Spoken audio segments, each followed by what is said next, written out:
4 heures du matin au moment où j'écris ceci, essayant de me débarrasser de ma nervosité. Je venais de m'endormir après une soirée au bar pour célébrer l'anniversaire de l'ami de mon partenaire. Je me suis réveillé très soudainement avec ce que je pensais être le bruit de ma porte essayant de s'ouvrir. Je pensais que j'étais fou, mais j'ai décidé d'envoyer mon petit ami ivre regarder par le Judas. Il m'a dit qu'il y avait un homme qui se tenait juste devant notre porte. Au même moment, cependant, il y avait une femme qui emmenait son chien au pot, donc étant ivre, mon petit ami ne pouvait pas dire si ces deux-là étaient ensemble. La situation ne me convenait pas, alors j'ai regardé à travers le Judas, mais l'homme avait disparu. J'ai veillé pendant environ 5 minutes, après quoi j'ai entendu du verre ou de la céramique se briser. Et finalement, j'ai vu l'homme revenir devant la porte et se diriger vers l'autre côté du bâtiment. Nous avons un appartement d'angle, alors j'ai regardé à travers les stores d'une fenêtre du salon pour essayer de le voir. J'ai vu l'homme s'approcher d'une voiture juste devant ma fenêtre. J'ai eu peur et j'ai arrêté de chercher. J'ai vérifié à nouveau et il était parti. Je suis ensuite allé regarder à travers les stores de la chambre et je l'ai vu menotté par un shérif. Nous avons pu attirer l'attention de l'agent de sécurité par la fenêtre de notre chambre, et il nous a dit qu'il se méfiait de cet homme et qu'il le suivait depuis un certain temps. J'aimerais vraiment que mon chien soit là. Il embarque à cause de notre soirée, et il aurait fait fuir ce type rien qu'avec ses aboiements. C'était donc juste après le dîner. Mes parents étaient allongés sur le canapé comme d'habitude, parcourant leur téléphone, pendant que mon plus jeune frère et moi regardions la télévision. Je l'ai exhorté à préparer une salade de fruits, ce qu'il a accepté, et nous sommes tous deux allés à la cuisine. Il coupait les fruits, les bananes à l'endroit précis, et faisait tout le travail dur pendant que je cherchais des fraises dans le réfrigérateur. D'où je me tenais, le réfrigérateur grand ouvert et une boîte de fraises à la main. J'ai vu quelqu'un sortir de la porte d'entrée, et j'ai même entendu le bruit distinct que fait mon ancienne porte. Au début, je pensais que c'était mon frère aîné qui sortait pour récupérer ses vêtements accrochés à un portant sur le porche, mais comme la porte était fermée et qu'on ne pouvait pas y accéder de l'extérieur sans clé, je suis entré dans le salon. Chambre, des fraises toujours à la main, avec l'intention de le laisser entrer. J'ai demandé avec désinvolture à mes parents sur le canapé si mon frère était enfermé dehors, et ils ont tous deux répondu non. À ce stade, j'ai finalement déposé les fraises et leur ai dit que j'avais vu quelqu'un portant des vêtements sombres sortir par notre porte, sans frapper, ce qui signifiait que ce n'était en fait pas mon frère. Ma mère a affirmé qu'elle avait entendu un bruit et pensait que c'était mon frère et moi dans la cuisine, tandis que mon père a déclaré qu'il avait également vu une silhouette sombre sortir rapidement. Mes deux frères ont dit qu'ils n'avaient entendu que le bruit de la porte. Notre chien et notre jardin ont commencé à aboyer aussi. Mais comme mon père n'avait pas vraiment envie de se lever et de vérifier, il lui a fallu quelques minutes pour se lever, et tous ceux qui auraient pu être là seraient déjà partis. Nous avons commencé à réfléchir à toutes les options. Cela aurait pu être le vent, mais cela signifiait que la porte était entrouverte au départ, et c'est peu probable car mon chat d'intérieur serait resté assis là à renifler la porte tout le temps. Et nous l'aurions remarqué. De plus, notre porte est très vieille, et il faut une force assez importante pour la fermer. Maintenant, je ne fais pas vraiment confiance à mon père, car il a été distrait, me laissant comme seul témoin, et je ne me fais pas vraiment confiance étant donné que je suis vraiment paranoïaque. Peut-être que j'étais juste en train d'halluciner. Qui sait? Je suis donc actuellement en voyage à travers l'Asie du Sud-Est avec mes deux frères, et nous venons d'arriver à Saigon ce matin. Le soir, après le dîner et quelques bières, moi et mes deux frères, plus âgés et plus jeunes, je suis le frère du milieu et j'ai décidé de m'asseoir sur le banc du parc et de fumer rapidement. Nous discutions, nous nous sommes assis sur le banc, lorsque j'ai remarqué un Vietnamien qui nous regardait à plusieurs reprises et marchait en rond tout près de l'endroit où nous étions assis. Au début, je ne m'inquiétais pas pour lui. Cependant, mes sens d'araignée étaient alertés. Puis, 1 minute ou 2 plus tard, j'ai remarqué un autre Vietnamien habillé en chauffeur-livreur Grab, agissant de manière suspecte et me regardant à plusieurs reprises, moi et mes frères. Les harceleurs étaient tous les deux au téléphone et je crois qu'ils communiquaient entre eux. Étant dans un pays étranger, mon plus jeune frère nous a dit de partir. Cependant, il fallait marcher 600 mètres jusqu'à la sortie du parc. Pendant que nous marchions, j'ai remarqué que les deux hommes vietnamiens avaient des motos et nous suivait à travers le parc, s'arrêtant derrière les arbres et semblant nous observer. Ils nous ont ensuite dépassés et se sont assis sur un banc plus loin sur le chemin, attendant que nous croisions leur chemin. Conscients de cela, nous avons quitté le chemin et avons commencé à marcher sur l'herbe à vol d'oiseau jusqu'à la sortie la plus proche, en évitant les hommes. Nous étions à une centaine de mètres de la sortie lorsque mon jeune frère a regardé derrière nous et a vu l'un des hommes courir vers nous.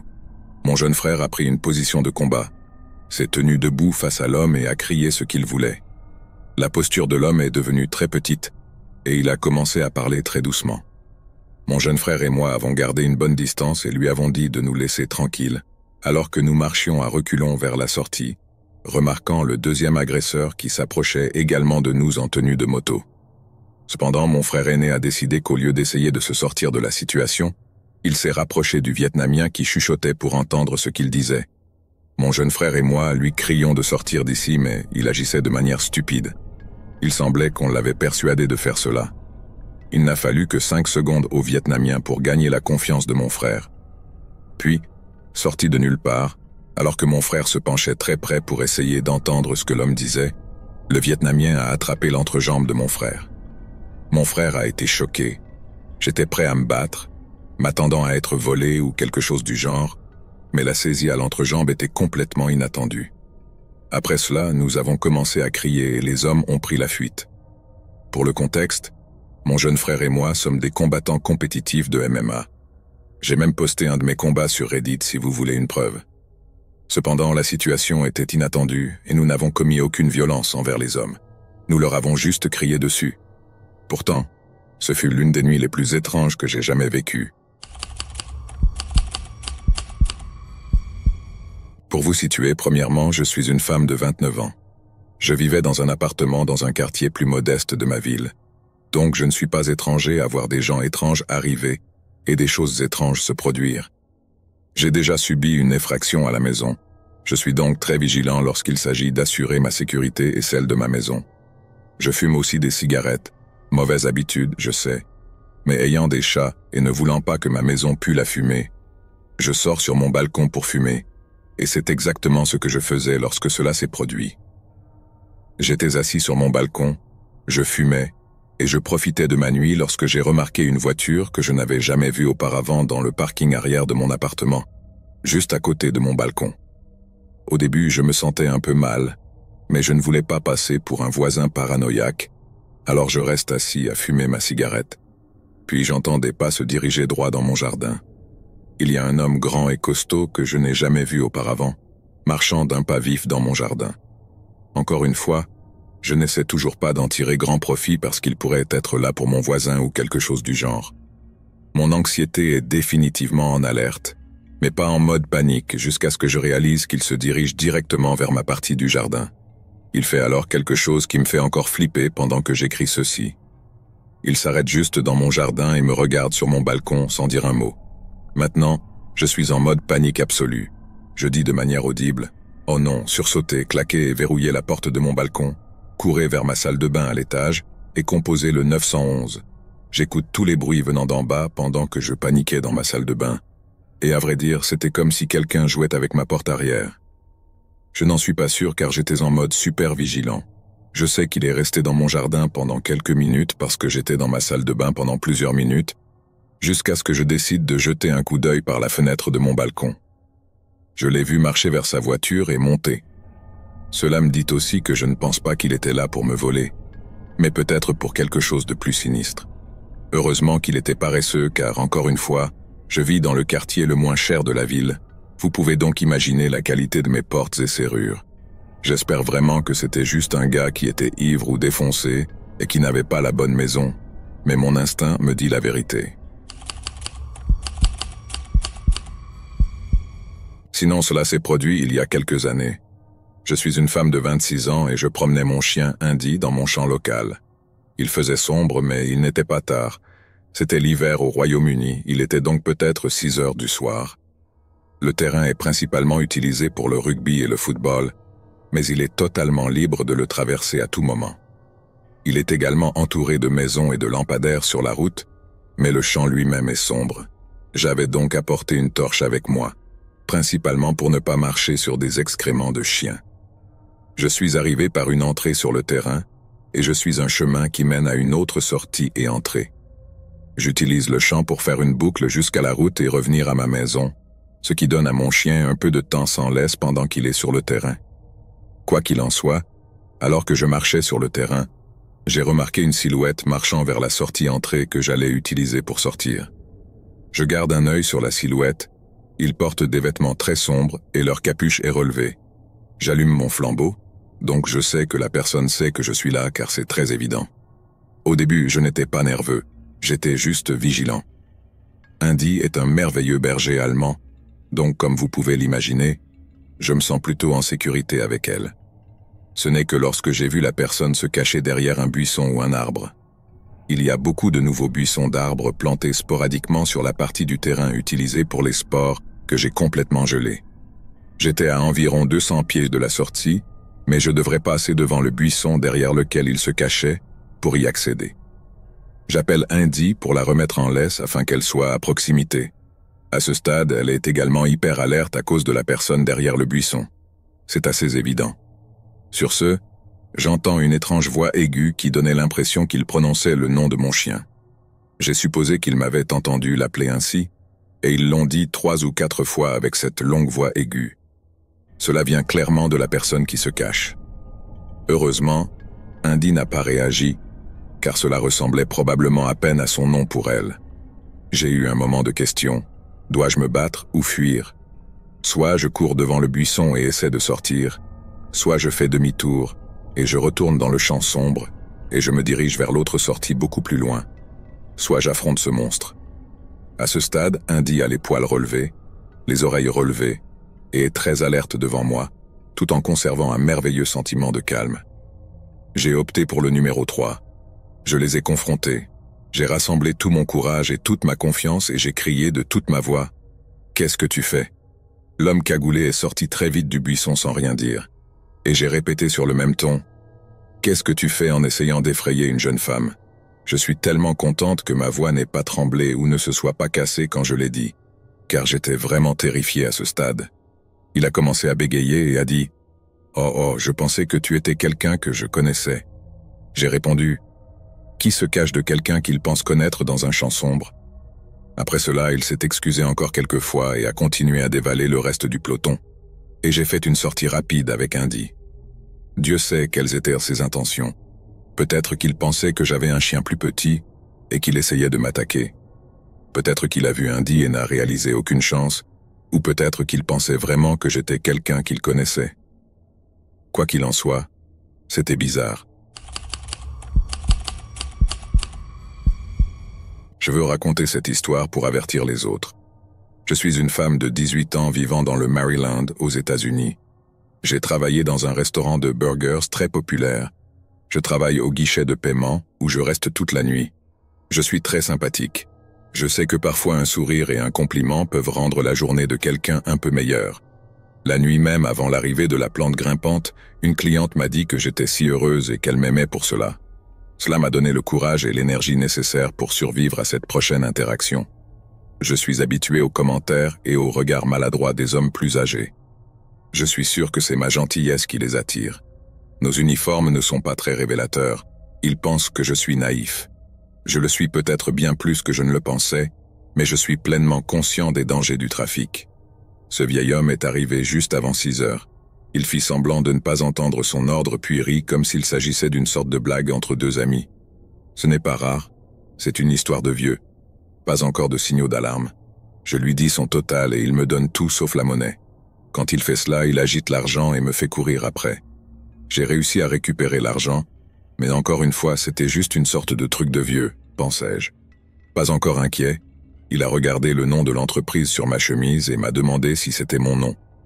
Je ne porte pas de badge nominatif pour cette raison. J'ai plaisanté en disant que j'allais changer mon nom de façon permanente pour celui-ci, et il s'est réveillé. À ce stade, je dois préciser qu'il s'agit d'un homme blanc entre 65 et 70 ans, conduisant un petit SUV blanc surmonté d'un kayak. Il avait des cicatrices sur le visage et tenait un téléphone près de son oreille pendant tout ce temps. Quand j'ai finalement commencé à discuter avec lui, il a déplacé le téléphone pour qu'il me fasse face. Avec le recul, je crois qu'il m'enregistrait. À aucun moment il n'a parlé au téléphone ni ne l'a reconnu de quelque manière que ce soit. Il a posé des questions plus urgentes. Voici le problème. J'ai le même nom de famille qu'une personne de l'histoire des États-Unis. La plupart des personnes âgées aiment parler de ce genre de choses. Alors je lui ai dit mon nom de famille. Il n'a pas réfléchi ni ri. Il a simplement accepté et a continué à poser des questions. Et c'est à ce moment-là que j'ai commencé à ressentir ce genre de sentiment de naufrage. Il me devait encore de la monnaie, lui dis-je. Et il attrapa un autre dollar et me le tendit, mais il ne voulut pas le lâcher. Il voulait connaître mon prénom et j'ai esquivé de répondre parce que j'étais effrayé. Il ne voulait pas lâcher l'argent et bavait pratiquement pour plus de données et d'informations sur moi. Je lui ai donné un nom que je n'utilise pas, et il a souri, lâchant finalement prise. J'ai récupéré sa monnaie et lui ai dit de passer une bonne journée.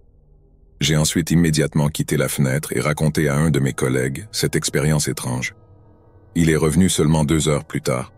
Je n'ai reconnu sa voiture sur les caméras que lorsque nous sommes arrivés à ma fenêtre.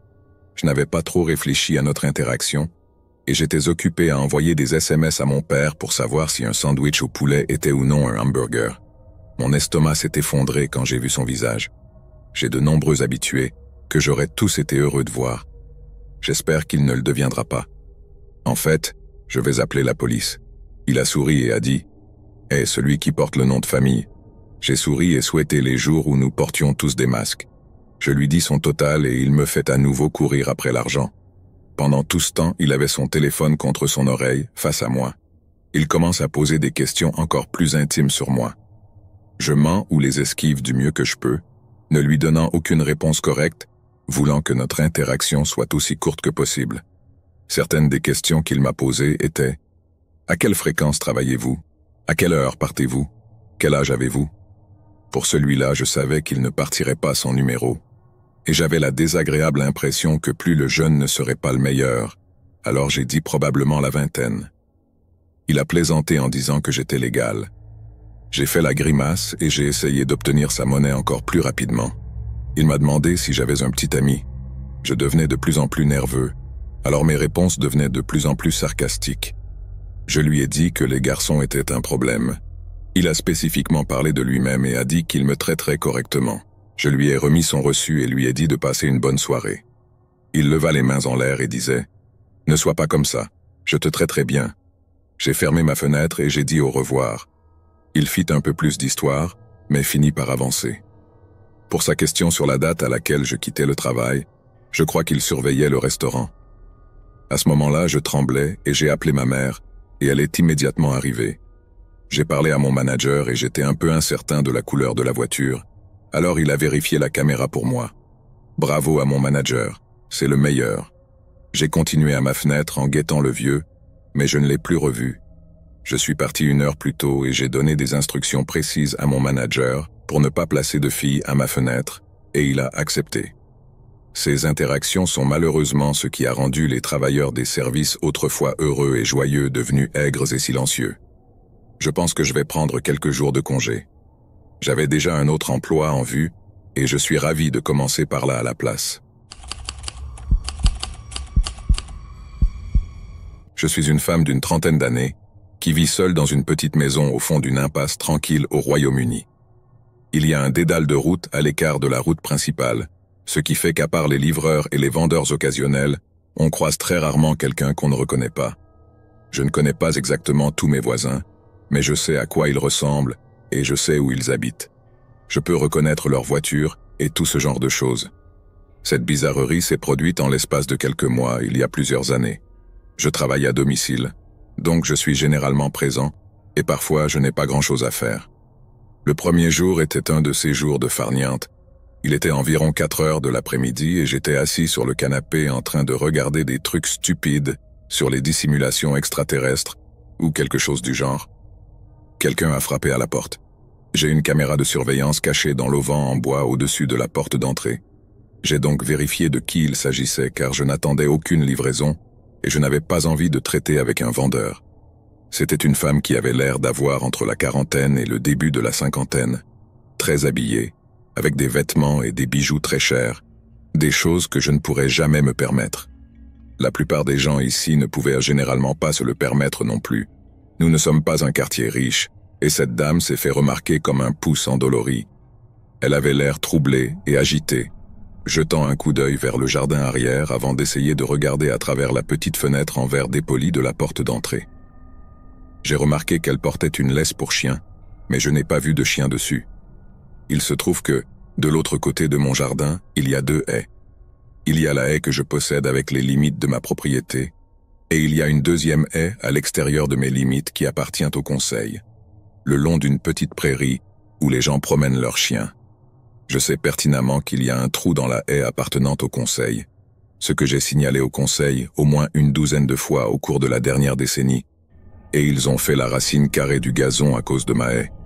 Je ne peux pas l'atteindre pour faire quoi que ce soit moi-même. Par conséquent, quand j'ai vu la laisse du chien, j'ai pensé « un meilleur chien est passé par le trou. Si c'est un gros chien, il n'entrera pas dans mon jardin, mais si c'est un petit chien, il pourra peut-être se frayer un chemin, et j'ai toujours de la viande cuite, alors j'ai pensé que je pourrais peut-être attirer sa sort. Je suis un amoureux des chiens, alors bien sûr, je veux aider cette femme si je le peux. Quand j'étais enfant, mon propre chien a disparu pendant quelques semaines, et je pensais que je n'allais jamais le récupérer. J'ai eu le cœur brisé pendant ces semaines, mais heureusement, nous l'avons récupéré, et depuis, je suis extrêmement sensible aux animaux dans le besoin. J'ai ouvert la porte, et cette femme me lance un regard étrange, comme si elle s'attendait à ce que quelqu'un de complètement différent ouvre la porte, et que je ne devrais pas être là. Pour être juste envers elle, ma mère vivait ici aussi, donc je n'ai pas trop pensé à ce look bizarre au début. Peut-être qu'elle attendait ma mère. Je dis bonjour et elle me regarde pendant 30 secondes avant d'essayer de regarder derrière moi et de demander à voir Margaret. Je ne sais pas ce que c'est que les erreurs des autres, mais quand quelqu'un a un mauvais numéro, je finis toujours par m'excuser comme si c'était de ma faute. C'est donc ce que j'ai fait. Je me suis excusé et lui ai dit qu'il n'y avait pas Margaret à cette adresse. Encore une fois, elle me lance ce regard, mais cette fois, il y a de la colère derrière. Oui, il y en a, insiste-t-elle. Je me rends compte à ce moment-là que j'ai une parente qui s'appelle Margaret, mais elle habite à une 60aine de kilomètres de là, et je ne l'ai pas vue depuis des années. Néanmoins, juste au cas où ces adresses seraient confuses, je lui demande « Cherchez-vous Margaret ?» Et je dis leur nom de famille, mais elle me siffle simplement « Tu sais exactement qui je cherche. Qu'as-tu fait d'elle ?» Je suis absolument perdu à ce stade. J'habite ici depuis 20 ans et je connais le nom de l'ancienne propriétaire, donc je sais qu'elle ne les demande pas. Je connais aussi les noms des voisins et les noms des personnes qui vivaient dans la rue depuis que je suis ici et que j'ai déménagé depuis. Aucun d'eux ne s'appelle Margaret. Alors tout ce que je fais, c'est lui dire qu'elle s'est trompée d'adresse. Non, c'est ça, puis elle dit mon adresse. Vous mentez, c'était un peu alarmant. Elle est à la bonne adresse. Elle n'a pas frappé à la mauvaise porte. Cependant, elle pense clairement que j'ai fait quelque chose à quelqu'un qui, à ma connaissance, n'a jamais vécu ici. Je ne sais pas depuis combien de temps l'ancien propriétaire a possédé cette maison, mais nous devons parler d'au moins 30 ans depuis qu'une personne du nom de Margaret aurait pu vivre ici. C'est à ce moment-là que je remarque qu'elle a soudainement enroulé cette laisse de chien autour de son poing, maintenant fermée, comme si elle prévoyait de l'utiliser comme une arme. Dans ma jeunesse, j'ai suivi de nombreux entraînements d'autodéfense, donc je n'ai pas vraiment peur d'elle en tant que telle. Mais je m'inquiète évidemment un peu de la situation qui se prépare sérieusement. Je n'ai pas particulièrement envie de m'impliquer dans une bagarre devant ma porte avec un parfait inconnu. Je suis partagé entre lui fermer la porte au nez ou essayer de désamorcer la situation. Finalement, j'ai fermé un peu la porte pour qu'elle ait moins de cible et lui dire « Écoute, je ne sais pas qui tu cherches, mais si tu penses qu'il est arrivé quelque chose à ton amie, peut-être qu'elle devrait appeler la police et laisser-les régler le problème. » Effectivement, la femme claque son poing avec le plomb enroulé autour de ma porte. J'ai découvert plus tard qu'elle avait frappé la porte assez fort pour briser la vitre dépolie au milieu de celle-ci. Elle saigne à force de faire ça. Ça a dû faire mal, mais elle ne bronche pas et ne montre aucun signe de douleur. Que diable! La confiance que j'avais dans mes cours d'autodéfense a commencé à faiblir ici parce que je ne suis pas habitué aux gens qui ne ressentent pas de douleur. Tout ce que je peux penser maintenant, c'est qu'elle fait quelque chose et qu'elle fait un très mauvais trip. Alors à ce stade, j'ai pris ma voix la plus effrayante et je lui ai dit de récupérer le F. Je lui fais savoir que j'appelle la police, et si elle est toujours là quand ils arrivent, elle pourra s'occuper d'eux parce que je ne m'occupe plus d'elle. Elle essaie de m'empêcher de fermer la porte, mais je la repousse et parviens à la fermer et à la verrouiller. Je me fais un devoir de me tenir près de la porte pendant que j'appelle 999 pour qu'elle puisse m'entendre. En attendant l'arrivée de la police, je la surveille sur le fil de surveillance. Elle quitte le champ de vue à plusieurs reprises, probablement pour vérifier l'arrière de la maison, et je l'entends appeler cette Margaret. Quelques minutes avant que la police n'arrive enfin, je la vois donner un coup de pied dans mes poubelles avec rage. Mais ensuite, la chose la plus effrayante se produit. Elle retourne vers la porte d'entrée et regarde littéralement directement mon appareil photo. La caméra est plutôt bien cachée. Je ne dis pas que personne ne pourrait le repérer, mais la plupart des gens ne sauraient qu'il existe que s'ils l'avaient recherché. La plupart des gens ne recherchent pas d'appareil photo, n'est-ce pas? Et elle savait que c'était là. Elle a dû l'avoir regardé auparavant. Quand? Je ne sais pas. Plus tard, j'ai revu toutes les images que j'avais de ce jour-là, et elle n'a jamais établi de contact visuel avec elles une seule fois. Elle n'a même jamais regardé dans cette direction. Je n'avais qu'une semaine de séquences environ avant que les séquences les plus anciennes ne soient écrasées, et j'ai vérifié tout ce que j'avais, et elle n'était filmée que ce jour-là. Tout ce que je peux penser, c'est qu'elle était ici plus d'une semaine auparavant. Pendant qu'elle le regarde droit dans les yeux, elle me fait un doigt d'honneur puis fait un geste tranchant la gorge avant de s'éloigner. La police arrive enfin. Bon travail, je n'ai pas été assassiné ou quoi que ce soit, et ils prennent une déposition. Je leur donne une copie des images de surveillance et c'est tout. J'ai appelé plusieurs fois pour faire un suivi, mais rien. Personne ne m'a jamais appelé à ce sujet, je ne mentirai pas. Cela m'a tenu éveillé pendant quelques semaines. J'ai rapproché le bloc de couteau de la porte, mais hors de vue des fenêtres. J'ai commencé à me coucher très tard et à ne pas dormir beaucoup, ce qui n'a vraiment pas aidé. Certaines nuits, j'étais si fatigué que j'ai commencé à avoir des hallucinations auditives. J'entendais des gens qui n'étaient pas là parler, et comme cette femme était la cause de tout mon stress, j'entendais surtout sa voix et le nom de Margaret. Chaque fois que j'entendais le portail s'ouvrir, cela me mettait sur les nerfs. Je regardais les images de surveillance tous les jours, et finalement, au fur et à mesure que les semaines passaient et que je n'avais rien entendu d'autre, j'ai commencé à retrouver une certaine forme de réconfort, et j'ai simplement attribué cela à une expérience très étrange. Mais cela n'a pas duré. Environ 4 ou peut-être 5 semaines après la première rencontre, elle est revenue. Il était juste après minuit. J'étais dans le salon en train de jouer avec mon téléphone avec la télévision à faible volume pour un peu de bruit de fond. J'ai entendu une portière de voiture claquer et j'ai jeté un coup d'œil par la vitre avant. Une voiture de couleur sombre était garée au bout de l'allée. Je ne pouvais pas voir de quelle marque ou de quel modèle il s'agissait, mais cela ressemblait à une sorte de break. Je pense que les Américains les appellent des breaks, n'est-ce pas? Je n'ai vu personne bouger, mais 1 minute ou 2 plus tard, le portail d'entrée s'est ouvert avec son gémissement métallique et on a frappé à la porte. Même si je ne suis pas impliqué dans une vendetta à propos du Margaret imaginaire, je ne vais pas ouvrir la porte à ce moment-là. J'ai vérifié la caméra de surveillance. Son mode de vision nocturne est assez horrible, mais je suis sûr que c'est encore cette femme. Je peux même voir ce que je pense être la laisse du chien, et bien sûr, elle sait que je la regarde parce qu'elle regarde à nouveau la caméra. Je vous le dis, quand quelqu'un vous fait déjà des conneries, la façon dont la vision nocturne fait ressembler les yeux des gens à des vides noirs sans âme ne fait pas grand-chose pour vous aider à vous sentir mieux. Soudain, elle crie « Arrête ce vacarme et viens ici maintenant ». J'avais la télévision allumée, mais comme je l'ai mentionné, le volume était très faible. Il n'y a aucun moyen qu'elle puisse l'entendre depuis l'extérieur de ma porte. Je ne pouvais même pas l'entendre si j'entrais dans le couloir. À ce stade, je suis convaincu qu'elle ne se sent pas bien mentalement, alors j'ai de nouveau appelé la police. Je veux qu'ils restent en ligne, mais ils me disent simplement que quelqu'un va bientôt arriver et que je les rappellerai immédiatement si les choses dégénèrent. Alors j'attends, je regarde et j'espère juste qu'elle ne commencera pas à essayer de briser la vitre ou quelque chose du genre. Elle renverse encore mes poubelles. Je ne sais pas ce qu'elle leur reproche, et elle crie autre chose, que je n'ai pas bien compris, mais quoi qu'il en soit, il suffisait qu'un des voisins vienne enquêter lui-même. J'ai regardé la voisine parler avec elle pendant 1 minute. Elle fait des remontrances à propos de quelque chose, agitant son doigt vers ma porte d'entrée, mais mon voisin parvient finalement à la faire partir. Il reste même un peu dans les parages pour s'assurer qu'elle est partie. Malheureusement, cela signifiait aussi qu'elle était partie avant que la police ne réapparaisse et me donne l'impression de les déranger. Encore une déclaration remettant plus d'images de sécurité et plus de rien. J'ai rencontré le voisin le lendemain et il s'est excusé parce qu'il n'avait pas pensé à noter la plaque d'immatriculation, mais il m'a dit qu'elle avait dit à peu près la même chose que précédemment, qu'elle je voulais savoir où était Margaret et ce que j'avais fait d'elle. J'attends des réponses à ce stade. Même si elle est mentalement malade, le fait qu'elle s'en tienne à cette histoire de Margaret et qu'elle ait la bonne adresse me fait penser qu'il y a quelque chose de plus là-dedans que quelqu'un qui fait une dépression. Et puis ça clique. Margaret est-elle son chien? Pense-t-elle que j'ai volé son chien?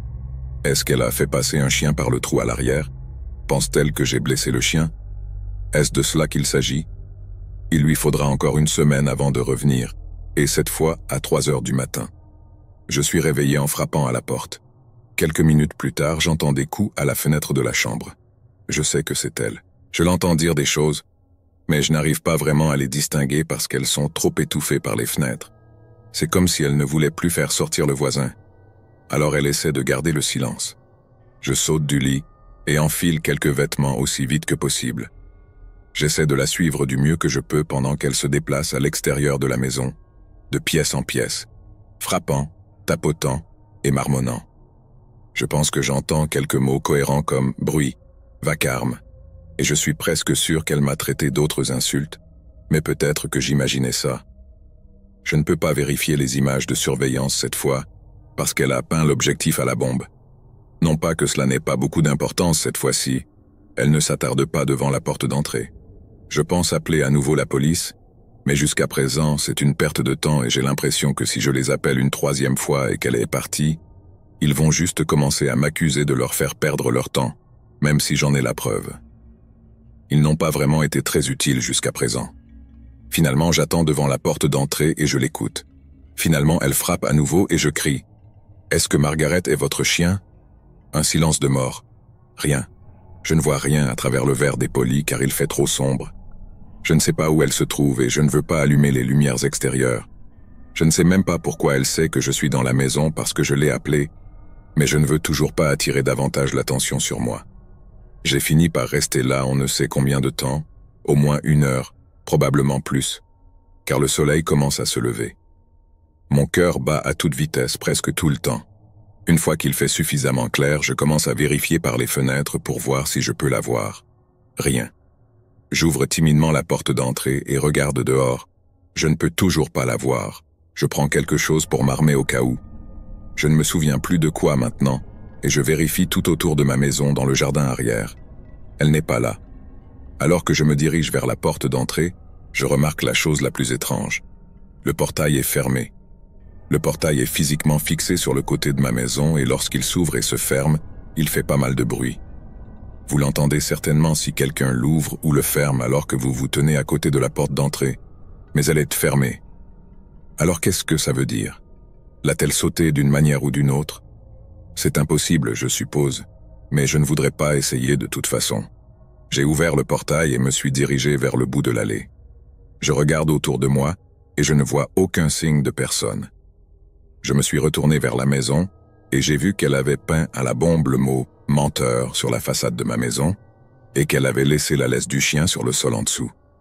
Heureusement, c'était la dernière fois que j'entendais ou voyais cette femme, mais je pense qu'elle vient encore parfois. Depuis que tout cela s'est produit, j'éprouve parfois des sentiments effrayants la nuit et je regarde par la fenêtre.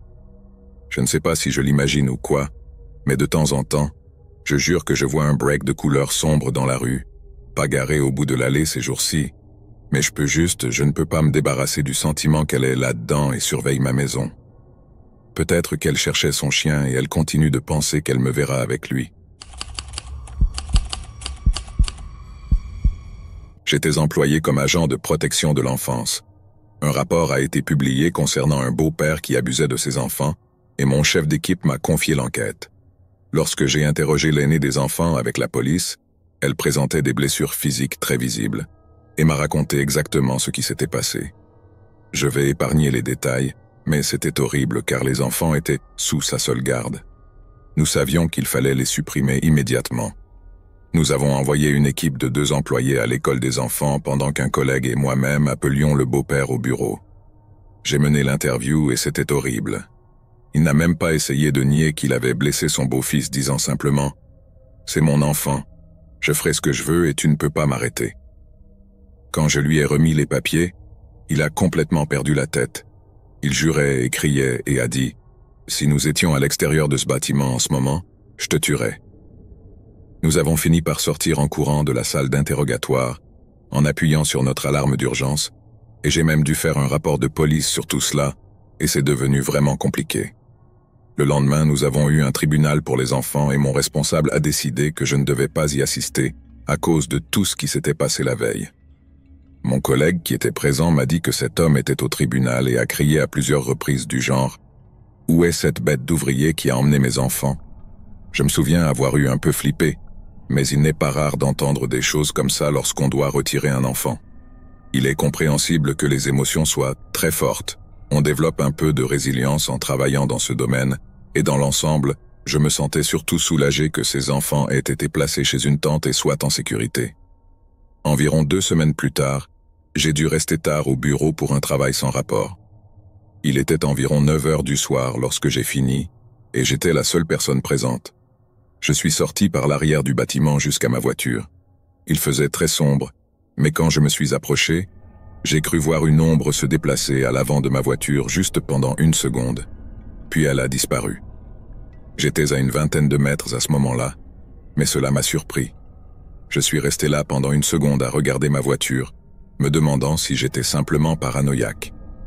Alors que je regardais dans l'obscurité, j'ai commencé à entendre de minuscules bruissements, et qu'elles soient imaginées ou non, toutes les véritables histoires de crimes que j'ai entendues me sont venues à l'esprit. Pour être sûr, j'ai paniqué et j'ai couru vers le bâtiment. J'ai appelé mon copain pour qu'il vienne me chercher et m'explique ce qui s'était passé.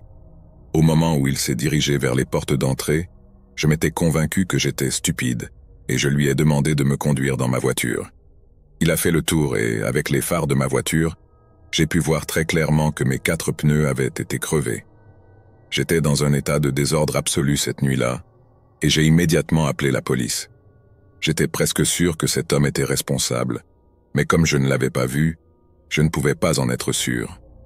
J'ai pris quelques jours de congé et je suis revenu à la réunion avec mon manager, qui venait d'élaborer un plan de sécurité pour moi et les autres membres du personnel. Elle s'était organisée pour qu'un agent de sécurité nous escorte jusqu'à nos voitures et avait dit très clairement que personne ne devait rester seul dans le bâtiment après des heures d'ouverture. Puis, environ 1 semaine plus tard, une lettre m'a été envoyée au bureau. Tout courrier arrivant au bureau passe par notre personnel de réception. Notre charmante réceptionniste l'a ouvert et c'était une note qui disait « Vous êtes comme mort ». Les mots ont été tapés et imprimés. C'était une femme plus âgée et elle a fondu en larmes en le lisant. Il n'est pas précisé qui l'a envoyé, mais je suis convaincu que c'était le même homme.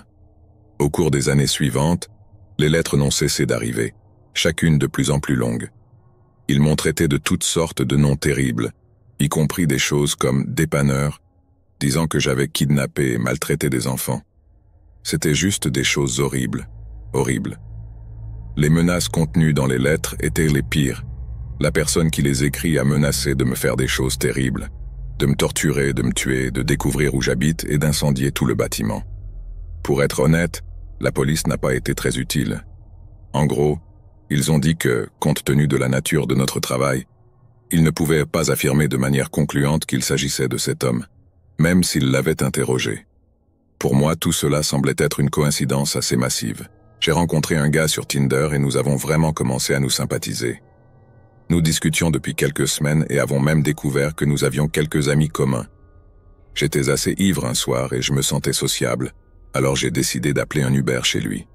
Une fois sur place, nous avons discuté dehors pendant un moment et avons fini par nous sentir encore mieux en personne. Je lui ai parlé de mes problèmes de santé et il m'a parlé de sa sœur aînée qui était décédée d'une maladie similaire à la mienne. J'étais curieux à propos de sa sœur, mais je ne voulais absolument pas insister. Nous sommes entrés dans sa maison et ça sentait comme si un millier de rats morts pourrissaient sous le plancher. J'étais encore assez ivre, alors j'ai essayé de lui pardonner parce que parfois des animaux meurent sous une maison ou même dans les murs et on ne peut vraiment rien y faire. J'ai commencé à regarder autour de moi et toute la maison ressemblait à une unité de stockage encombrée. Il m'a emmené dans sa chambre, ce qui semblait plutôt normal, plutôt féminin, Mais c'est cool, et nous avons sympathisé. J'ai fini par m'endormir et je me suis réveillé vers 10 heures du matin avec une odeur de mort. J'ai ouvert les yeux, très sobre, et j'ai commencé à regarder autour de moi. J'ai remarqué que seuls des vêtements de fille étaient accrochés dans son placard. J'ai commencé à supposer que j'avais peut-être été trompé, et j'ai vu un classeur noir géant sur sa table de nuit.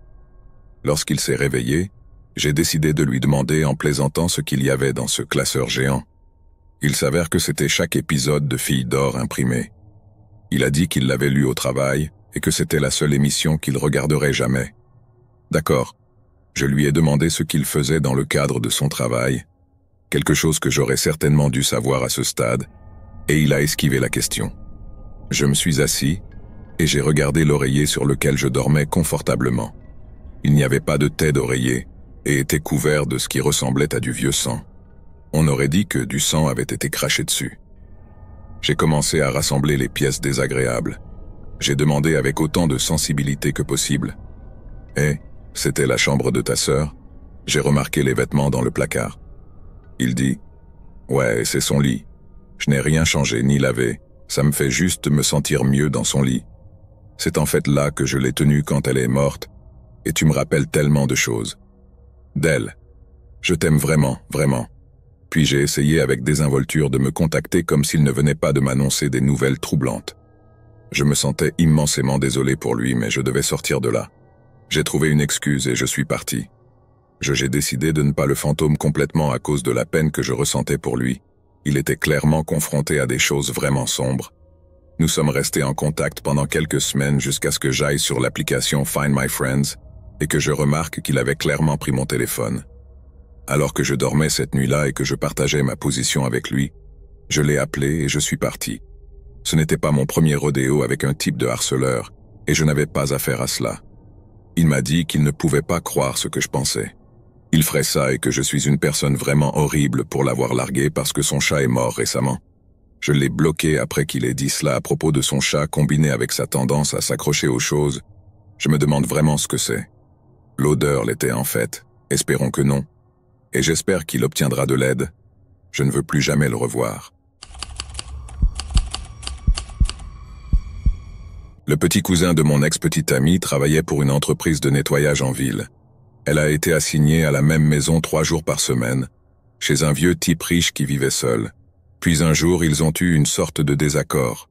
Il a porté plainte auprès de l'entreprise de nettoyage et elle a été licenciée. Elle a commencé à dire à quel point ce type était idiot, à quel point il avait tout cet argent, mais personne avec qui le partager, et comment il gardait son grand coffre-fort caché au fond d'un de ses placards.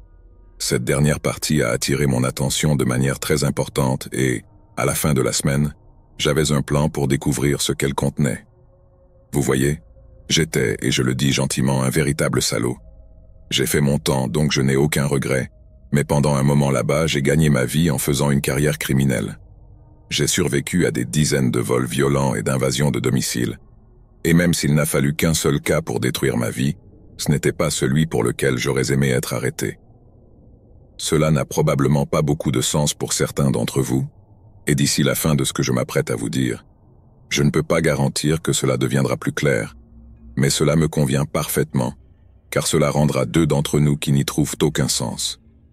Nous avons inspecté cette maison pendant environ 1 semaine, en nous assurant d'avoir une idée de l'aménagement et de sa routine, mais entrer à l'intérieur n'était pas une sorte de mission impossible. Nous avons marché jusqu'à la porte d'entrée par un dimanche matin ensoleillé, lui avons pointé une arme au visage, puis l'avons forcé à rentrer dans la maison et à monter dans la chambre avec un coffre-fort. 9 fois sur 10, une fois que quelqu'un se rend compte que vous l'avez traqué et que vous êtes de grands criminels qui ne plaisantent pas, il abandonne tout simplement la marchandise. C'est particulièrement vrai s'ils ont des enfants. Mais non seulement ce mec était tout seul, mais en plus il a refusé de nous donner le code d'un coffre-fort. Nous étions plus que préparés à cela. Nous l'avons traîné jusqu'à sa baignoire, lui avons mis ses propres sous-vêtements sales dans la bouche, puis nous l'avons arrosé jusqu'à ce qu'il tremble littéralement. Nous n'avions eu à torturer quelqu'un qu'une seule fois auparavant, et je ne peux pas dire que j'ai apprécié ça. Seul un vrai psychopathe aime blesser les gens, donc pour moi, c'est quelque chose que je veux faire rapidement et silencieusement. Le waterboarding est parfait pour cela. Il n'y a pas de cris, La personne n'est jamais vraiment en danger, et c'est tellement effrayant que je n'ai jamais vu quelqu'un tenir plus de quelques minutes.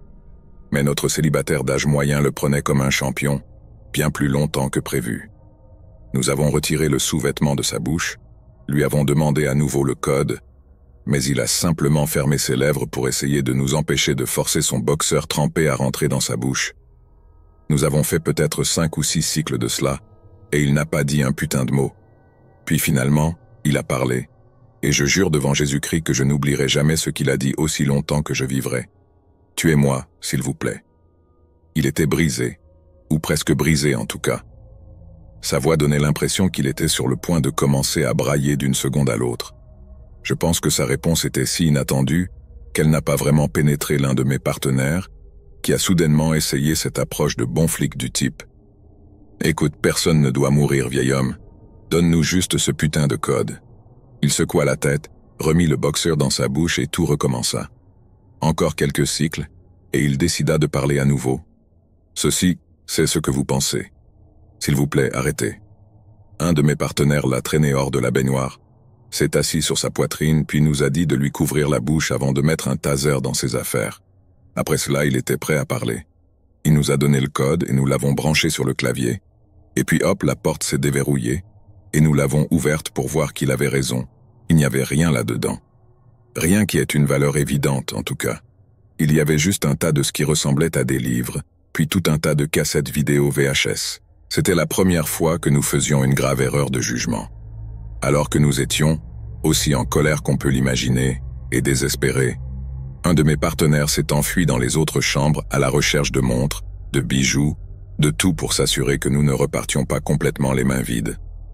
L'autre partenaire et moi sommes restés sur place pour surveiller notre otage et fouiller dans le coffre-fort pour trouver tout ce qui était caché.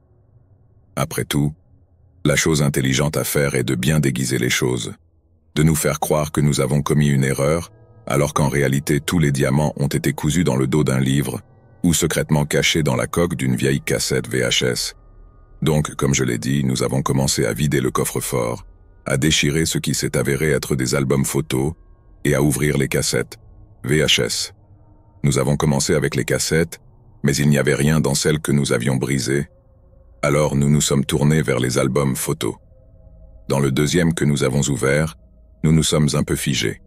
Je n'ai vu que quelques photos avant de fermer l'album, mais il était trop tard. Je n'ai jamais oublié ce que j'ai vu sur ces photographies, et je serais damné si je donne une description détaillée. Mais elles étaient mauvaises, vraiment mauvaises, et les enfants qui y figuraient avaient l'air jeunes. Avant que je puisse réagir, mon partenaire a laissé tomber son album photo et s'est précipité vers l'otage. Je ne sais pas ce qu'il y avait sur les photos qu'il a vues, mais elles ont juste actionné un interrupteur dans sa tête. Il a juste attrapé l'un des clubs de golf du gars, s'est approché et lui a fracassé le crâne d'un seul coup. Pas complètement, mais suffisant. Notre autre partenaire est revenu avec quelques affaires dans ses poches, mais a ensuite paniqué en voyant ce qui l'a accueilli lorsqu'il est retourné dans la chambre. Nous savions tous que nous devions simplement sortir de là, quitter la ville pendant un moment, mais peut-être même le pays. Le type était un banlieusard aisé battu à mort chez lui avec une réserve d'images illicites d'enfants allongée sur le sol devant lui. Gros scandale ou non, les flics s'en prendraient à nous. Peut-être même les autorités fédérales s'ils pensaient que nous étions impliqués dans les affaires contenues dans les albums photos. C'est donc ce que nous avons fait. Nous nous sommes dispersés dans chaque direction et avons gardé nos sondes à l'écart pour ce qui allait suivre. J'ai quitté l'État en voiture, jusqu'à une petite ville au milieu de nulle part. Un endroit assez sympa, mais pas trop sympa pour que cela ne me dérange pas de partir une fois que mon visage commencera à apparaître à la télé ou quelque chose du genre. Mais ensuite un jour a passé, puis un autre, puis un troisième, et il n'y avait même pas le moindre bruit dans les journaux, les radios ou les chaînes de télévision. Nous savions que les flics pourraient lancer un appel public à témoins. C'était juste une question de savoir quand, et s'ils annonçaient, qu'ils recherchaient quelqu'un de notre description en relation avec le type qui avait été obtenu.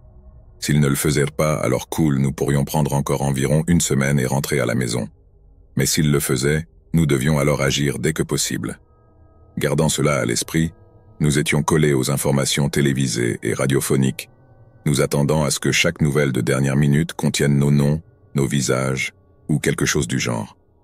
Nous sommes restés là aussi pendant des jours, pensant que d'un jour à l'autre nous en entendrions parler.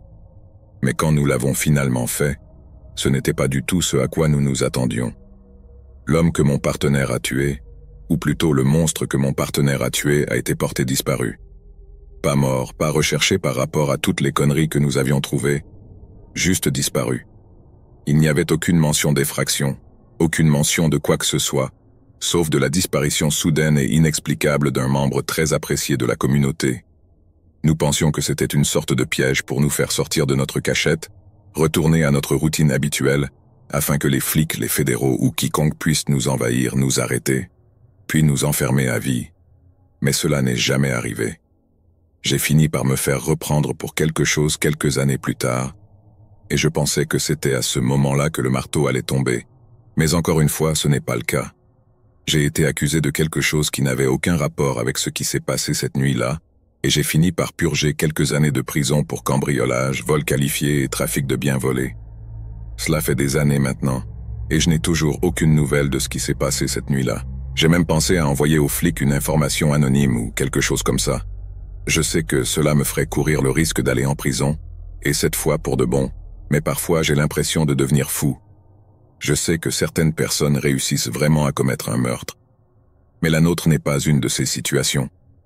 Personne ne reconnaît même que quelqu'un est mort cette nuit-là. Et même si j'ai longtemps réfléchi à la raison, c'est une perte de temps de deviner ou d'essayer de lui donner un sens.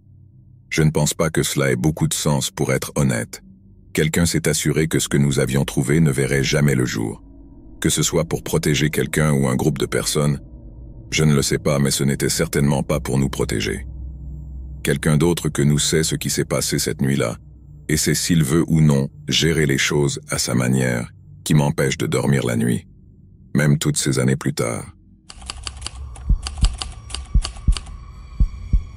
Je suis un grand fan de la chaîne, et j'avais l'intention de vous envoyer un email depuis un moment maintenant. Mais si je suis tout à fait honnête, tout ce processus a été assez difficile pour moi. Je sais que cela peut paraître un peu mélodramatique, mais revisiter l'un des événements les plus dramatiques de ma vie afin d'en faire un récit cohérent a été une expérience profondément désagréable. L'histoire effrayante en question est une chose à laquelle je ne veux jamais penser, et encore moins passer des heures à écrire, mais j'ai décidé d'intervenir et de la réaliser par une sorte d'étrange sens du devoir. J'ai l'impression qu'écouter les histoires sur votre chaîne est une expérience éducative. Parfois, oui, les histoires peuvent être captivantes, mais elles ne sont pas vraiment divertissantes. Pas au sens traditionnel du terme en tout cas. Ils ont de la valeur car ils constituent des moments propices à l'apprentissage. Je dis toujours des leçons que nous pouvons tous apprendre pour assurer notre sécurité. Je pense que les gens qui les écrivent et vous les envoient rendent presque un service d'une certaine manière. Mais en même temps, j'en suis venu à comprendre à quel point il peut être difficile de transformer nos propres horreurs personnelles en histoires lisibles. Je suppose que je ne fais que divaguer maintenant. Mais ce que je veux dire est que même si je vous suis reconnaissant, je suis encore plus reconnaissant envers les personnes qui envoient leurs histoires. Mais assez de moi qui parle de ça, je vais juste y arriver. Pour situer le contexte, au moment où tout cela s'est produit, j'étais une étudiante de 23 ans en 3e année d'études à l'université de Manchester. C'était le week-end de la Saint-Valentin de 2016, et peu après 6 heures du soir le vendredi 12, je rentrais chez moi après une longue journée à l'université. Il commençait tout juste à faire nuit lorsque je quittais le campus, et après avoir pris le tram jusqu'à East Didsbury, il faisait presque noir dehors. Je me suis arrêté rapidement au magasin du coin pour acheter du vin pour moi et mon colocataire. J'ai quitté la route principale en direction de mon immeuble, et j'étais à peine à quelques minutes de chez moi lorsque j'ai soudainement repéré quelqu'un devant de moi. C'était juste un gars vêtu d'une veste imperméable avec une capuche relevée, ce qui n'était pas inhabituel car il faisait froid et il pleuvait à ce moment-là, alors j'ai continué à marcher vers lui, ressentant seulement la gêne habituelle quand on est sur le point de le faire. Croiser un étranger sur un trottoir étroit. Nous nous sommes croisés sans incident, comme je m'y attendais, mais je n'étais qu'à quelques mètres de la rue lorsque j'ai entendu l'homme dire quelque chose qui s'adressait clairement à moi. Je n'ai pas compris exactement ce qui se disait, mais c'était assez fort pour que j'entende qu'il se retournait pour me le dire en particulier. Alors par pure politesse, je me suis retourné et j'ai dit désolé, comme pour m'excuser. Je n'avais pas bien compris. Je ne sais pas s'il était ivre ou quoi, mais quand il répétait Je n'étais pas plus près de le comprendre. Cependant, ce que j'ai compris, c'est que la façon dont il me regardait me mettait très mal à l'aise, voire horrible. Je lui ai donc présenté une sorte d'excuse sans rien dire, puis j'ai continué à marcher à un rythme légèrement plus rapide. Cela semble fou d'écrire cela en y repensant, mais quand je l'ai entendu pour la première fois marcher derrière moi, me suivre dans la rue, je n'avais pas vraiment peur, j'étais plus en colère. Peut-être que si j'avais continué à marcher et l'ignorer complètement, les choses auraient été différentes, mais j'ai cédé à cette colère. Je me suis retourné et j'ai dit très sévèrement à cet homme d'arrêter de me suivre. D'après mon expérience, la plupart des hommes qui agissent de manière inappropriée de la sorte ont juste besoin d'être réprimandés. D'une manière générale, si vous dites à un homme que tel ou tel comportement n'est pas attirant, il fera au moins un petit effort pour le corriger. Mais certains hommes sont différents. Je n'essaie pas non plus d'être impoli ici. Je sais que cela vaut pour tout le monde, peu importe à quoi il s'identifie, mais parfois vous rencontrez une personne qui ne l'est tout simplement pas. Et par là, je veux dire qu'ils ressemblent à une personne, marchent, parlent et agissent comme une personne, mais ils ne sont pas une personne, c'est quelque chose de différent. Quand je me suis retourné et que je lui ai dit très sévèrement d'arrêter de me suivre sinon j'appellerais la police, je ne savais pas vraiment ce que j'attendais de lui. En fait, l'arrêt semblait en tête de ma liste, potentiellement suivi d'une sorte de commentaire antagoniste jetable, vous savez, quelque chose de mauvais. Mais ce à quoi je ne m'attendais pas, c'est qu'il me lance un coup de poing si rapide que j'ai à peine eu le temps de réagir. Je ne pense pas qu'il m'ait complètement assommé lorsque son poing m'a frappé au visage, mais je pense que j'étais aussi proche que possible. Une seconde, je me souviens avoir pensé « Oh mon Dieu, il va faire quelque chose ». Et puis la suivante, j'étais à moitié allongé sur le trottoir et à moitié sur la route avec ce branleur fouillant dans mon sac à main et prenant vraiment tout ce qui avait de la valeur. J'ai un souvenir très vif d'avoir pensé que tu aurais pu simplement demander « Mon pote », parce que même si je ne voulais évidemment pas lui donner mon sac, j'allais difficilement me battre avec lui s'il sortait un couteau ou essayait de l'attraper. Ensuite, ma prochaine pensée a été de courir dans la rue et de sonder mon appartement pour entrer car, comme je l'ai dit, je n'étais qu'à quelques minutes à pied tout au plus. Mais ensuite j'ai essayé de me lever et je l'ai senti me donner un coup de pied dans les jambes. La prochaine fois que j'ai essayé de me lever, il m'a encore retiré les jambes, mais cette fois-là, c'était parce qu'il avait commencé à essayer de me traîner sur le trottoir. Je ne sais pas s'il y avait une voiture qui attendait ou quelque chose du genre. Je ne sais pas ce qui se passait dans la tête de ce type, mais j'ai juste commencé à crier pour ma vie, en espérant que quelqu'un m'entendrait. Heureusement, quelqu'un l'a fait, car l'instant d'après, j'ai entendu une voix de femme crier « Laissez-la tranquille ». J'ai levé les yeux pour voir qu'une lumière anti-vol s'était allumée, et debout sur le chemin menant à sa maison, il y avait une femme tenant son téléphone contre son oreille, venant probablement d'appeler 999. Je me souviens avoir levé les yeux pour voir la panique sur le visage de l'homme, et dans son moment d'hésitation, je me suis levé. J'ai couru le long du chemin devant la femme, et je suis entré dans sa maison avant qu'elle ne claque la porte derrière nous. J'étais complètement sous le choc, mes genoux étaient faibles, alors je me suis en quelque sorte jeté dans les escaliers du couloir d'entrée. J'ai continué à alterner entre remerciements et excuses lorsque j'ai réalisé que je coulais du sang sur le tapis de cette gentille dame, et elle m'a tendu le téléphone avant de courir chercher une serviette mouillée. J'étais encore en train de décrire mon agresseur au répartiteur, en m'essuyant les lèvres avec une serviette mouillée, lorsque la gentille femme s'en alla nous préparer à tous les deux une tasse de thé. Quelques secondes plus tard, la porte a tremblé d'un coup si fort que j'ai été étonné qu'elle ne se soit pas détachée de ses gonds. J'ai paniqué et j'ai commencé à crier. « Il essaie de s'introduire par effraction. Il essaie de s'introduire par effraction. » En quelque sorte à moitié au téléphone et à moitié à la femme dans la cuisine qui préparait le thé. Elle a couru dans le couloir et m'a dit de monter à l'étage, puis m'a dirigé vers ce qui ressemblait à une sorte de bureau ou de salle informatique à l'extrémité du palier. Elle a claqué la porte derrière nous, a fermé un petit verrou coulissant, puis a sorti une batte de baseball d'une armoire latérale, la seule pièce avec une serrure sur la porte. Je me souviens qu'elle a dit, juste au moment où il y avait un autre accident venant d'en bas, « Mon mari s'est installé pour m'empêcher d'entrer pendant qu'il travaille. Je suis plutôt content qu'il l'ait fait maintenant. Juste pour être honnête, je me souviens avoir été totalement impressionné par elle. Elle avait l'air si calme quand j'étais juste hors de moi. Alors, quand elle s'est dirigée vers la fenêtre pour regarder devant sa maison, je l'ai suivie, Et c'est là que je l'ai vu. L'homme marchait jusqu'au bout du chemin de cette femme, puis remontait en courant à toute vitesse avant de claquer le pied contre la porte. Vu la force qu'il y mettait, je ne pouvais pas croire que la porte était toujours sur ses gonds. Et comme j'étais toujours au téléphone avec la police, je n'arrêtais pas de leur dire à quel point l'homme était déterminé à entrer. Je me souviens que le répartiteur disait quelque chose comme « Comme il s'agit d'un incident en cours, les agents seront avec vous dans quelques minutes. » Et à quel point ces paroles sonnaient tout à fait musicales à ce moment-là. Elles n'avaient pas tort non plus, et même si cela semblait beaucoup plus long, le gars n'a pu faire que quelques élans supplémentaires avant que le son des sirènes ne le fasse remettre en question. Cela ne l'a pas arrêté pour autant. Il essayait toujours d'enfoncer la porte de la dame lorsque la police est arrivée et l'a jeté au sol. J'ai pleuré de soulagement en le voyant traîner dans leur camionnette, et la gentille dame, dont j'ai vite découvert qu'elle s'appelait Pauline, a finalement pu terminer ses tasses de thé. Elle a fini par préparer 4 tasses, 2 pour nous et 2 pour les 2 policiers restés sur place pour recueillir nos dépositions. Au moment où tout cet aspect des choses était terminé, son mari était arrivé à la maison pour vivre le choc de sa vie. C'est lui qui m'a aidé à rassembler toutes mes affaires du dehors, tout sauf la bouteille de vin qui s'était brisée après cette première chute.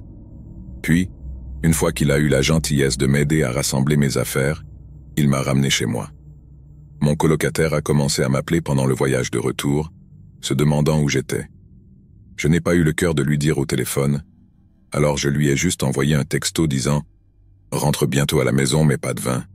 Heureusement pour moi, elle en avait acheté un deuxième, et elle n'était que trop heureuse de courir pour en acheter un de remplacement lorsqu'elle a appris dans quel cauchemar absolu je venais de me trouver. Pensez à la chance que j'ai eue à plusieurs niveaux différents. Trop de chance que le coup de poing ne m'ait pas cassé le nez, ni causé de dommages permanents. Chanceuse que Pauline soit là pour me sauver. Chanceuse qu'une porte ne se soit pas effondrée comme je le savais. La mienne l'aurait fait. Mais à ce sentiment de hasard s'ajoute un autre type de sentiment beaucoup plus sombre. La culpabilité. Je me sens coupable d'avoir réussi à m'échapper alors que tant d'autres n'ont pas eu cette chance. Je pense parfois à ce qui aurait pu se passer si Pauline n'était pas intervenue, et cela me fait parfois pleurer. Je fais un don à un organisme de bienfaisance appelé Survivors Trust, et je sais que ce n'est que quelques livres par mois, mais cela fait ma part. C'est moi qui essaie de faire une différence pour toutes les femmes et les filles qui n'avaient personne pour les aider. Je reste également en contact avec Pauline et son mari. Nous échangeons des cartes de Noël et d'anniversaire chaque année, et je leur envoie également un petit cadeau d'anniversaire de mariage vers la date de septembre. Tout comme le don au Survivors Trust, je pense que c'est le moins que je puisse faire pour eux, car sans la gentillesse, la compassion et le courage dont ils ont fait preuve ce soir-là, je pense, non, je sais, que ma vie serait très différente. Quelques mois plus tard, j'ai reçu un appel téléphonique d'un détective qui m'a dit qu'il s'occupait de crimes violents. Ils ont arrêté l'homme qui m'avait attaqué, mais à première vue, il n'y aurait pas de procès et il était peu probable qu'il aille en prison. Il n'a pas tardé à m'assurer que cela ne signifiait pas qu'il serait de nouveau dans la rue, pas de sitôt en tout cas. Il y aurait une évaluation psychiatrique, et les résultats ont montré qu'il ne pouvait pas être tenu légalement responsable de l'agression. En d'autres termes, il était complètement hors de son équilibre, devait être transféré dans une unité psychiatrique sécurisée, et, à moins qu'il ne montre des signes d'amélioration, il y serait détenu indéfiniment. Pour autant que je sache, il est toujours là, car j'ai légalement le droit d'être informé de sa libération si ce jour arrive un jour. Mais honnêtement, je ne vois pas que cela se produira de sitôt. Je ne nommerai pas le détective avec qui j'ai parlé parce que je pense qu'il m'a dit une ou deux choses qu'il n'aurait pas dû dire concernant les antécédents de mon agresseur. Mais pour moi, elles étaient tout simplement choquantes. L'homme qui m'a agressé a été sauvé d'une famille violente à l'âge de 11 ans. Mais on a découvert que les agresseurs n'étaient pas ses parents biologiques. Ils ont dit la vérité sur l'origine du garçon et ont toujours insisté sur le fait qu'il était leur enfant. Mais les services sociaux savaient, grâce au test ADN, que l'enfant devait provenir d'un autre groupe de parents. Ils lui ont demandé s'il se souvenait de ses parents, mais il n'avait que quelques rares souvenirs d'eux, et sans papier d'identité légitime, il n'y avait aucun moyen de les retrouver. Le garçon a ensuite grandi dans un système de placement familial, et a immédiatement montré des signes de traumatisme grave envers les familles qui l'avaient accueilli. Il allait d'un endroit à l'autre, devenant de plus en plus violent au fil des années. Il était entré et sorti de prison à 21 ans, puis à 22 ans, Il m'a croisé par hasard un vendredi soir pluvieux et a simplement décidé de devenir fou furieux. Il n'a jamais expliqué pourquoi, et il a été impossible de l'interviewer en raison de graves problèmes d'élocution. Je pense que c'est pour cela que je n'arrivais pas à comprendre ce qu'il m'avait dit, et apparemment, de tels problèmes de communication avaient été un déclencheur d'un comportement violent antérieur. Je ne mentionne vraiment tout cela que parce qu'après avoir vraiment compris d'où venait ce type, cela m'a enlevé beaucoup de haine et de peur de mes épaules. Cela ne semblait plus si aléatoire et insensé. Ce n'était pas un monstre, juste une personne gravement blessée que j'ai eu la malchance de rencontrer. Je ne dis pas qu'il ne devrait pas être enfermé, mais après avoir entendu parler de lui, je n'ai plus été accablé par tous ces yeux fous, qui étaient certainement ce qui me faisait le plus mal. Certaines personnes sont simplement brisées, très brisées. D'autres disent qu'ils ne peuvent pas être réparés et que nous ne comprendrons jamais le mal, mais cela ne veut pas dire que nous ne devrions pas essayer, au moins pour dissiper la peur. La peur est ce qui ruinait ma vie une fois que les bleus avaient disparu et que ma bouche était guérie, et j'ai refusé d'avoir peur plus longtemps.